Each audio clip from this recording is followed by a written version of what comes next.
one of the things that we loved is that we brought a trainer in at the beginning of the year.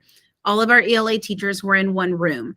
I wish, hindsight's 2020, I wish I had done it all day long, but we did it half a day, because the problem is she would come in and she would show them something and they would get really excited and they would go down a rabbit hole, or they would start talking amongst themselves. And so, but having that trainer in the room was helpful. She also just happened to be from Oklahoma. So she lived up the road about an hour and a half. So she kind of knew the climate and culture of our state, and that helped. She had been a classroom teacher. So many times the people training our teachers don't have a reality of what our teachers are dealing with today. So that really helped that she had taught it in the classroom, and her anecdotal stories along the side. Because our teachers had connected with her, we did a mid-year training again, which was virtual.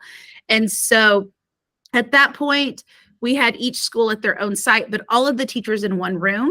And so we could facilitate conversation in the rooms, but I asked for the same trainer again, so they didn't have to learn somebody new. And so that just kind of reminded us of some of the pieces. And that was really important of, hey, don't forget these are what the solos are, or don't forget the exit tickets are here, or don't forget this is available here. There's a parent newsletter and these pieces are in Spanish. And so we did that halfway through the year to just remind us, because we were finding a groove, but we got really comfortable in the pieces we loved and weren't being exposed.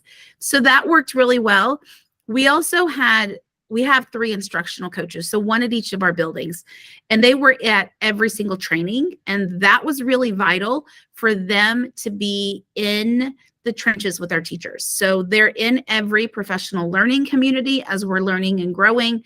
They were there. They could bring back things to me. I'm one person representing all of their sites, and so they could come back.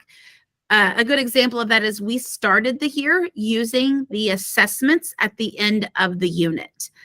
Then some of our teachers hadn't read the full text that had been in there. So for some kids, it was a hot read because they'd read it multiple times. Some of ours didn't cover it to the depth, so it was a cold read. So we were finding our data really wasn't apples to oranges.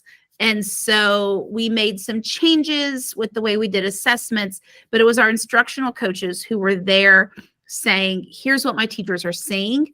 Those 3 communicate and collaborate very well. So they were able to talk on behalf of their teachers.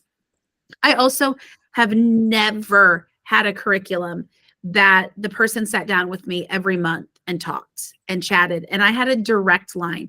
We use multiple curriculums because of our subjects, and I usually have a direct line to the salesperson, but I didn't have someone who knew the curriculum. And so knowing that I could literally drop an email and Deborah would return it within a day or 2.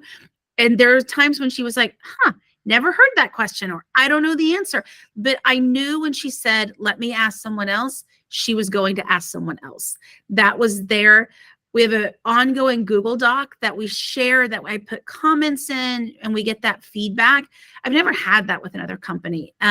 The other thing too is you actually have live people on your chat. So when I go in and I have a problem, or we had a couple of rostering issues at the beginning of last year, and I could put a chat in there, a human was there to answer me back. It wasn't an AI bot. And they also were like, I don't know, but we'll get back to you. I was getting constant updates. It's just that little bit of customer service that makes us go, okay, they care about us. We weren't just a number. You didn't just sell us a book and walk away. So the pieces we were finding that we were frustrated with other companies, we didn't get that here.